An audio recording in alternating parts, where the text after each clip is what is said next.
നമസ്കാരം, മമ്മയുടെ അടുക്കളയിലേക്ക് സ്വാഗതം. ഞാൻ ഗീത. നമുക്കിന്ന് കറിവേപ്പില ചമ്മന്തിപ്പൊടി എങ്ങനെയാണ് ഉണ്ടാക്കുന്നതെന്ന് നോക്കാം. ഇതിനു വേണ്ടി 2 പിടി കറിവേപ്പില വേണം.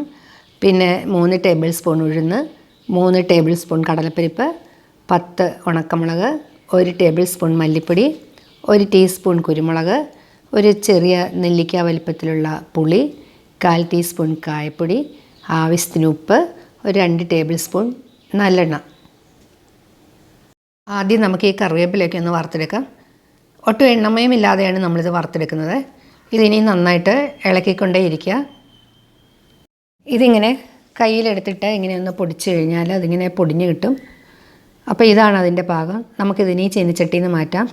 ഇത് തണുത്ത് കഴിയുമ്പോൾ പെട്ടെന്ന് മിക്സിയിൽ പൊടിഞ്ഞ് കിട്ടും. ഈ ചൂടായ ചീനിച്ചട്ടിയിലേക്ക് 2 ടേബിൾ സ്പൂൺ നല്ലെണ്ണ ഒഴിക്കുകയാണ്. നല്ലെണ്ണയ്ക്ക് പകരം വെളിച്ചെണ്ണയും ആകാം. ഇനി എണ്ണയൊന്ന് ചൂടായി. ഇനി നമുക്ക് ഇതിനകത്തേക്ക് 3 ടേബിൾ സ്പൂൺ ഉഴുന്ന് പരിപ്പിടാം. അത്രയും തന്നെ കടലപ്പരിപ്പ് ചേർക്കാം. പിന്നെ നമ്മൾ 10 ഉണക്കമുളകാണ് ഇടുന്നത്. ഇതിപ്പം നല്ല എരിവുണ്ടാകും. എരിവ് വേണ്ട, കുറവ് മതിയെങ്കിൽ 2 എണ്ണം കുറച്ചിടാം. 1 ടീസ്പൂൺ കുരുമുളക് ചേർക്കുകയാണ്. ഇതിനെ ഒന്ന് നന്നായിട്ടൊന്ന് വറുത്തെടുക്കാം. ഒട്ടും എണ്ണമയം ഇല്ലാതെ നമുക്കിത് വറുത്തെടുക്കാം കേട്ടോ. പിന്നെ ഉപ്പും പുളിയും എരിവൊക്കെ നമ്മുടെ ഇഷ്ടം അനുസരിച്ച്. ഇതെല്ലാം നന്നായി മൂത്ത് വന്നിട്ടുണ്ട്. നമുക്കിനി ഇതിനകത്തേക്ക് മല്ലിപ്പൊടി ചേർക്കാം. ഇനിയിപ്പോൾ നമ്മുടെ കയ്യിൽ മല്ലി ഉണ്ടെങ്കിൽ ഈ കൂട്ടത്തിൽ മല്ലി ഇട്ടാൽ മതിയാകും. ഈ പരിപ്പിൻ്റെ കൂട്ടത്തിൽ ഒരു 1/2 ടീസ്പൂൺ മല്ലി ഇട്ടാൽ മതിയാകും. മല്ലി ഇടുമ്പോൾ നല്ലൊരു ടേസ്റ്റാണ് കേട്ടോ ചമ്മന്തിപ്പൊടിക്ക്. പിന്നെ കായപ്പൊടി 1/4 ടീസ്പൂൺ മുതൽ 1/2 ടീസ്പൂൺ വരെ ആകാം, നമ്മളുടെ ടേസ്റ്റ് അനുസരിച്ച്.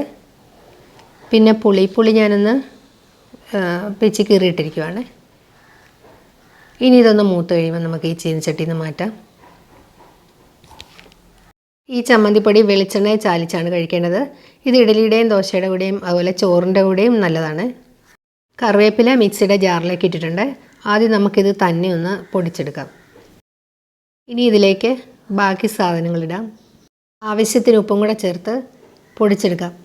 ഒത്തിരി നൈസ് പൗഡറായിട്ട് പൊടിക്കരുത്, തരിതരിപ്പായിട്ട് വേണം പൊടിച്ചെടുക്കാൻ. ഈ ഒരു ചമ്മന്തിപ്പൊടി എല്ലാവരും ഒന്ന് തയ്യാറാക്കി നോക്കണേ. ടേസ്റ്റ് മാത്രമല്ല, ഇത് വളരെ ഹെൽത്തിയുമാണ്. കറിവേപ്പിലയുടെ ഗുണങ്ങളെക്കുറിച്ചൊന്നും പറയണ്ടല്ലോ. ഈ വീഡിയോ ഇഷ്ടമായാൽ എൻ്റെ ചാനൽ ഇതുവരെ സബ്സ്ക്രൈബ് ചെയ്യാത്തവരൊന്ന് സബ്സ്ക്രൈബ് ചെയ്ത് സപ്പോർട്ട് ചെയ്യണേ. അടുത്തൊരു വീഡിയോയുമായി വീണ്ടും കാണാം. Thank you.